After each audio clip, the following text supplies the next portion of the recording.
Hello, it's Judith here with this week's video, which is going to be the last one for a while, talking about social media. I'm sure I'll come back to the topic sometime, and today I want to talk about expectations. I find it really, really interesting because, I can remember the world where we communicated by letter if we weren't actually physically near to one another. We were lucky to have a phone because my father needed it for work.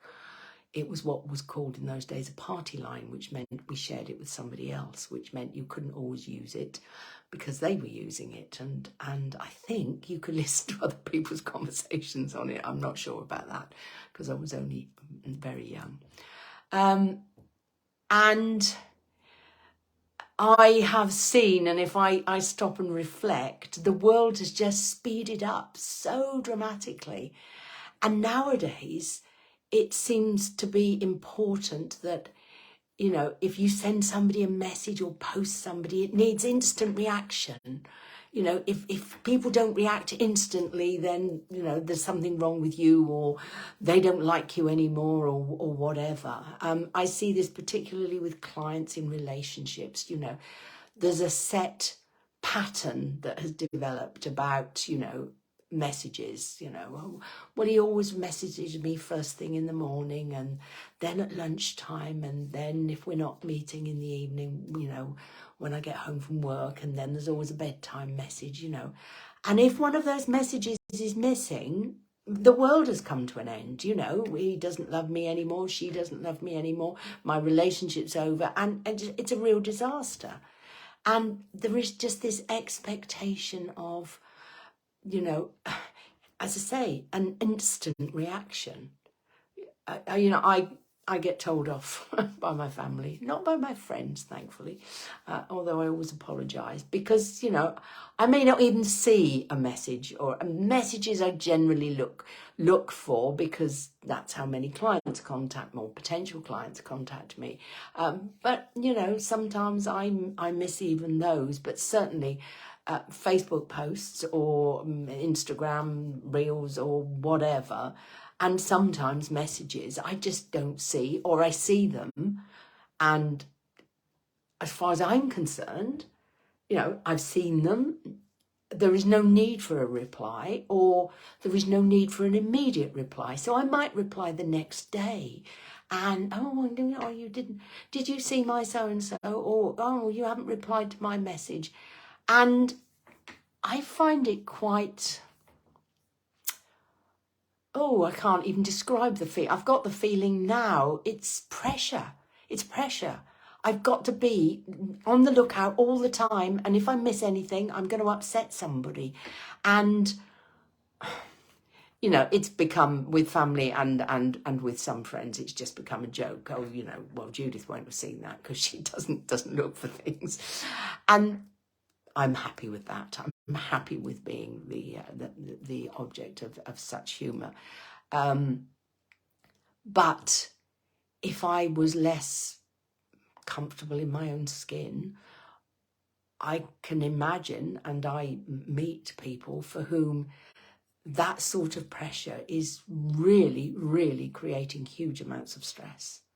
Life's difficult enough as well with, life's difficult enough. I'll start that sentence again. Life's difficult enough without having the pressure to be constantly having to look at your phone and respond to people so that they won't think you don't like them anymore, or you don't care about them, or whatever. And then also the pressure of not receiving responses from people. So I see people with anxiety often talking about, I'm constantly feeling that I've upset somebody because they haven't replied to my message, or they haven't commented on my post, or whatever. So we are creating huge pressure and anxiety and stress for ourselves in a world that's full enough already of reasons to be anxious and stressed. So I don't know what the answer to this is. You have to make your own personal decisions, but I suppose if asked, and nobody has, but I'm going to say it anyway, I would say, you know, back off a little bit. Don't put pressure on other people, and don't put so much pressure on yourselves to have this instant availability. You know, we all need downtime. Even the most sociable person needs some alone time. And the danger is that you never have any downtime, you never have any me time, and it's not because you haven't got time, but because, you know, there is this pressure to be constantly available to anybody who wants you. So that's me for this week. If these things are happening to you and they're causing you anxiety, then obviously I would be delighted to talk to you and to help you to manage that anxiety, because I accept the world changes, the world moves on, and it's only going to get worse. You know, I'm waiting for phones to be obsolete, and we're going to have implants or whatever. That's what I'm predicting next anyway, that there will be implants. So, you know, you can't even leave your phone in another room and ignore it if something's implanted in your brain or wherever else in your anatomy. So, yeah, it's not going to get any better, and I accept it. And if it's important for you to do it, fine, but don't let it cause you stress or anxiety. And if it is causing you stress and anxiety, I know how to help you deal with that stress and anxiety. And you know how to get in touch with me. So that's it for this week. And until next week, as always, take care of yourself.